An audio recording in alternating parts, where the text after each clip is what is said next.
എല്ലാവർക്കും സ്വാഗതം. ഇപ്പോൾ നമ്മൾ ഉണ്ടാക്കാൻ വന്ന കൂവയാണ്. പിന്നെ കൂവയും കപ്പയും. ഇതാണ് കപ്പ.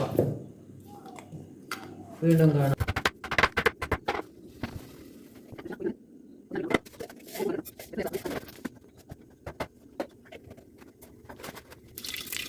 ഇതൊക്കെ ഒരു കഷ്ണം ഉള്ളിയും ആവശ്യത്തിന് ഒരു കഷ്ണം തക്കാളി ഇടാം. ഒരു കുഴപ്പ് തക്കാളി ഇടാം. എന്നാൽ കുറച്ച് രസം ടെസ്റ്റ് കിട്ടും. വീണ്ടും കാണാം.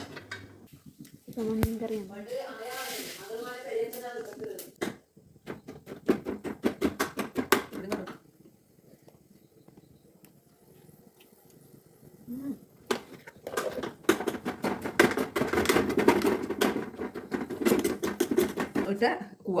ഇത് അച്ചാറ്, നെല്ലിക്കച്ചാറ്. ഇത് നെല്ലിക്കച്ചാറ്. നെല്ലിക്കച്ചാറ്. ഇത് പിന്നെ ഇത് കൈപ്പക്ക. ഇത് കൈപ്പക്ക. എന്നാ ബിസ്മില്ലാഹിർ റഹ്മാനിർ റഹീം.